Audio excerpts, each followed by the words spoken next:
Hello, we are Greenlight. We are researching how Pakistan is impacted by climate change and finding the solutions. Although Pakistan is a small country and has a very little contribution to climate change, it has high impact by climate change. Here is a overall of its vulnerabilities and opportunities. Pakistan has about 7,000 glaciers and now most of them are melting due to the climate change. Melting glaciers change topography, which will cause flood and shortage of fresh water. Flood makes people homeless, and it is harmful for agriculture and tourism. Climate change also leads to a long-term change in temperature. Higher temperature causes intense heat wave and more extreme weathers, which will lead to lower agricultural protections for most crops, and it will have a big influence on people's life. Due to the global warming, sea level is rising and it would have a profound impact on the coastal resources for the sustainable coastal room management, and the losing of the lower lying areas would rapidly damage or destroy coastal ecosystems, which means that people are forced to move their home away from the coastal. Houses will be destroyed by the rising sea. It will also affect the economic of Pakistan because people are losing houses and government need to move those citizens away from the coastal.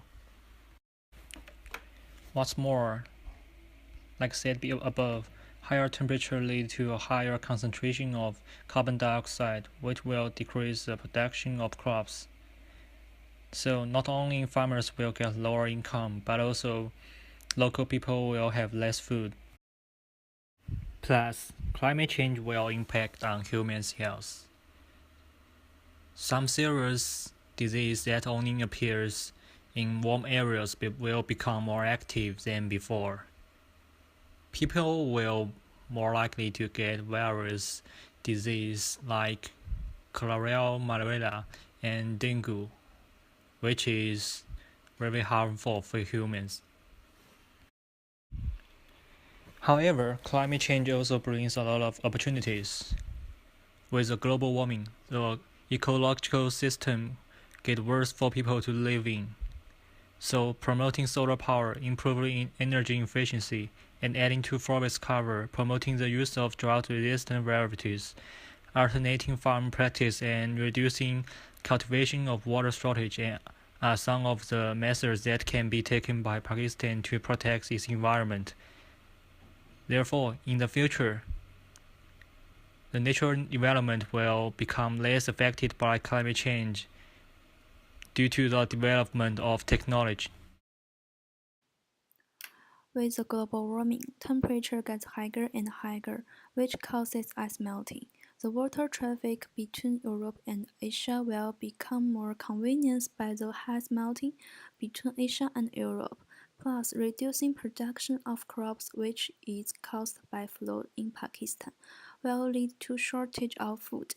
It will promote import as well. Melting ice between Asia and Europe will lead to cheaper imported goods. With the global warming, the ecological system changes and where people and animals live will be affected, and it may lead to disasters. The disasters caused by climate change arouse the awareness of protecting environment. Pakistan have a stronger sense of protecting the environment. Also, the Pakistan government concerns about the climate change. Pakistan Environmental Protection Agency has been established. With the global warming, temperature gets higher. Climate change will cause long-time high temperature, result in ecological change. Some kind of crops adapt high temperature. Production of these crops like wheat and cotton increase. Part of Indian meal and pear depends on agriculture. The government of India 1858 let the British formally assume direct control of the Indian in the form of the New British. British rule in India. British textile entered the Indian market and destroyed Indian local industries. Absence of industrialization during the colonial period established a system of the railway which was the first largest in the world. Commercial agriculture replaced crop production. British issued the Partition of India in 1947 and divided British Indian Empire into India and Pakistan. Pakistan formally became a republic on 23 March 1956. GDP, agriculture 25.1%, industry 20%, service 54.9%. Pakistan as an industrial country. Oil industry, natural gas industry, and coal industry are parts of a historic evolution of fossil fuel. One of the oldest oil wells drilled in 1964, and also coal was first discovered across Pakistan in 1880s. The Sue gas field is the biggest natural gas field in Pakistan. The gas field was discovered in the late 1952 and the commercial exploitation of the field began in 1955. 33% of country area was covered by forest in 1940s. Pakistan obtained their independence in 1940s. A lot of the trees was disappeared by the poor people. They chopped trees to use for fuel, housing, and others. Based on urbanization and more land need for farm, a substantial reduction in forest area. Deforestation caused landslide, land barren, desertification, affect native animal population. Only 3% of the forest. Pakistan carbon emissions has been on the rise due to the lack of forest and plants. Hi, I'm Jingyi Li. I am going to talk about the history of degradation, lifestyle, and five vulnerable groups of Pakistan. History of forest degradation.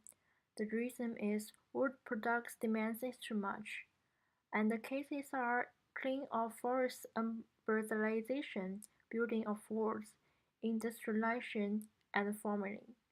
The consequences are forest health for timber, fuelwood, change ecological system, and the population pressure growth.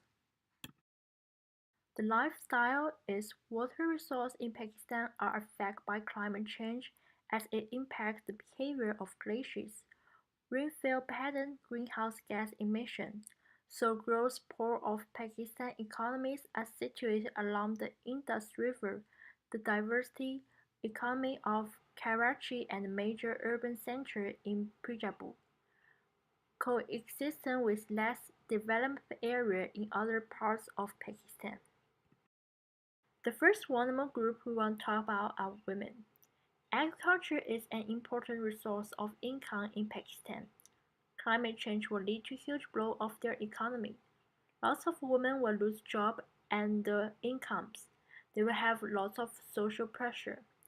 Also, climate change limits women's access to education, water, food, and healthcare. In the United Nations status, the proportion of disaster killed women and men is 4 to 1. Secondly are children. Increased flow leads to respiratory damage to infrastructure, livelihood and settlement, and extreme high drive cause water stress, food shortage and air pollution. Children will bear the burden. They may get unprotected, increase hunger, experience emotion distress, more likely to get disease or even die. Then the poor. The poor people who usually live in the house with no protection. They will be more dangerous for those natural disasters. Unannounced power outage and periods of extreme low voltage, while rich people's neighbors get energy. Also, the poor people usually plant their own food. While the flood droughts happen, their food will be destroyed. Then the indigenous people. Indigenous people are among the first to face direct consequences of climate change. The climate change exacerbates the difficulty already faced by vulnerable indigenous communities, includes politics, loss of lands, less income. Last is fisher. High water temperature impact life cycle of fish, including breeding and spawning, as well as impact volume of fishes catch. So the government, the co-manage of marine resource by community members, resource users and the government to make sustainable development. And here are our 5 trade-offs. The first one, improve food security. We need to reduce local economy of agriculture. The second one, climate change will decrease available of potable water, but the poor may be not afford it. The third one, to keep the health of citizens, but reduce native development of medical science. The fourth one, to reduce greenhouse gas and stimulate local development, but technology of biofuel may be not developed well. The last one, in order to ensure the portion of costs in higher temperature, to reduce income the local seed producer. Now we are talking about Pakistan's political platform. Pakistan is a country which, owing to its particular geographic circumstances, is highly impacted by any changes in climate, making it one of the most vulnerable countries. Although Pakistan is in developing and making a very small contribution to climate change, it has joined UNFCCC since Pakistan is very positive to work with other countries to find solutions to climate change, especially researching clean energy and solar power. And in last year, Pakistan submitted its climate action plan ahead of Paris Agreement. Pakistan has joined UNFCCC and the Kyoto Protocol. The date of signature of UNFCCC is on June 30th, 1992. The date of entry into force on 30 August 1994. The decision of accept the Kyoto Protocol was taken in 2001. But due to international circumstances, it was announced in Argentina in 2004 and accepted in 2005. Countries at the COP negotiated in Paris and reached the consensus on December. Pakistan signed the Paris Agreement on April and ratified it on December. To implement Paris Agreement, Pakistan established Climate Change Council under the chairmanship of Prime Minister and the Green Pakistan program. The first CDM project in Pakistan was approved in April to develop a CDM project in Pakistan. Potential areas have been categorized into few major sectors. These sectors include energy, solid waste management, industrial processes, agriculture and forestry.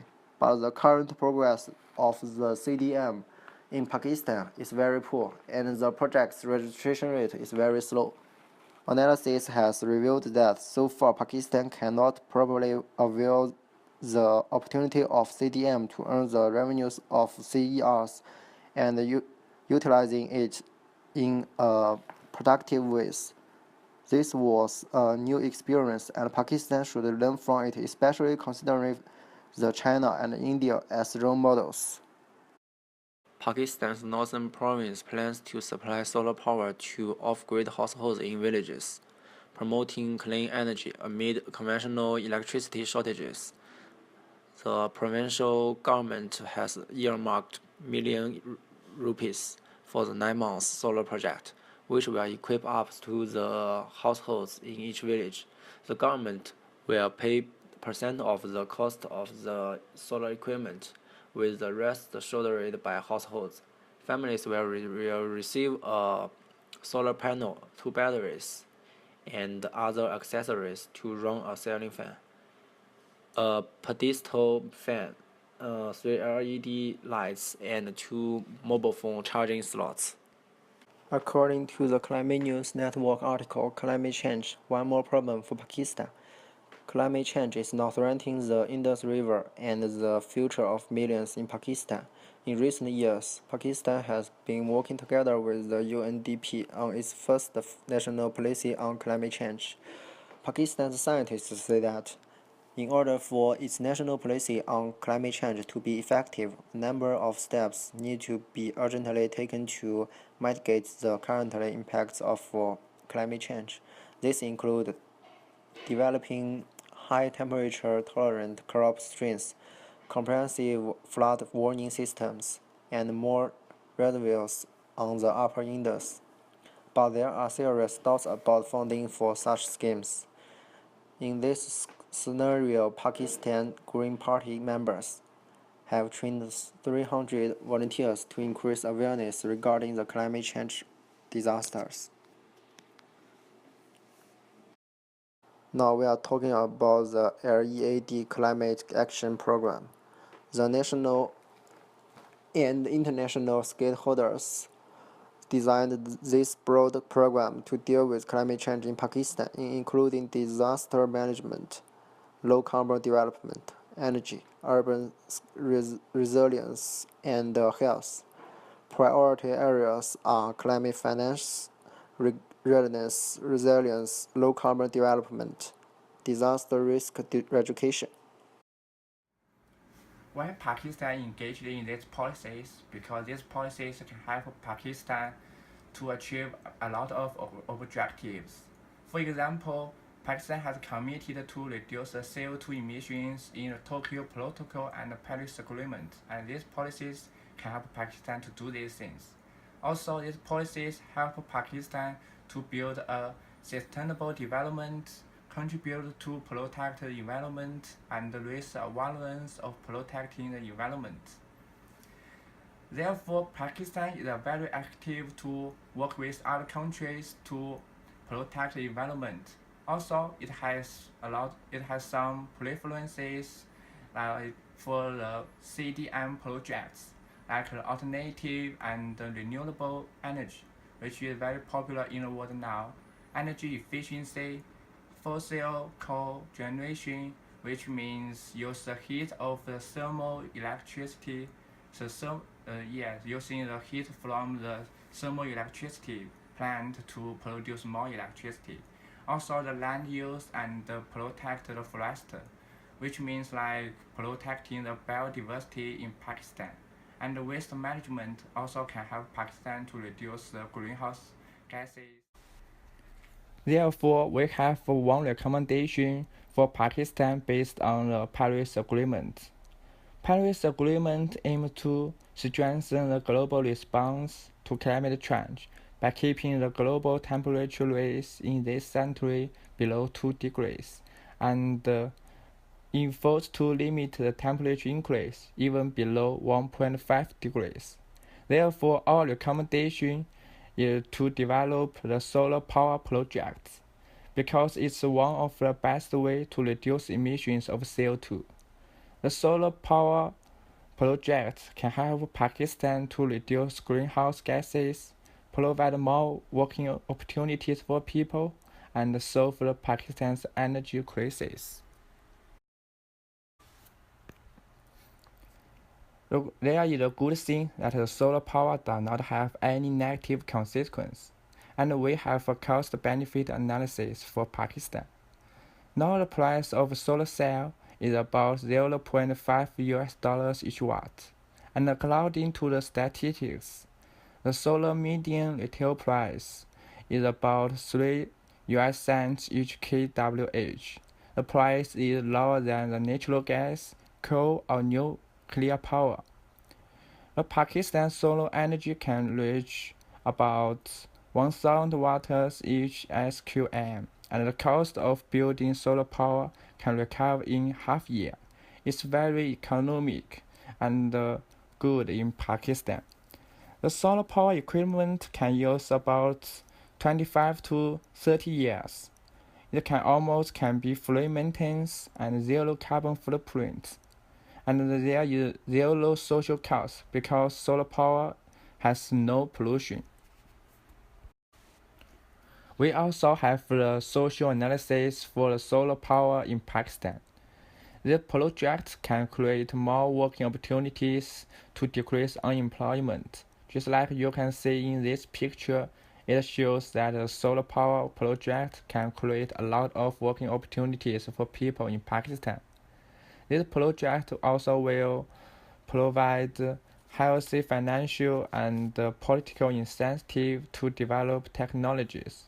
Of course, the solar power projects can decrease CO2 emission and improve air quality, improve the standard of living.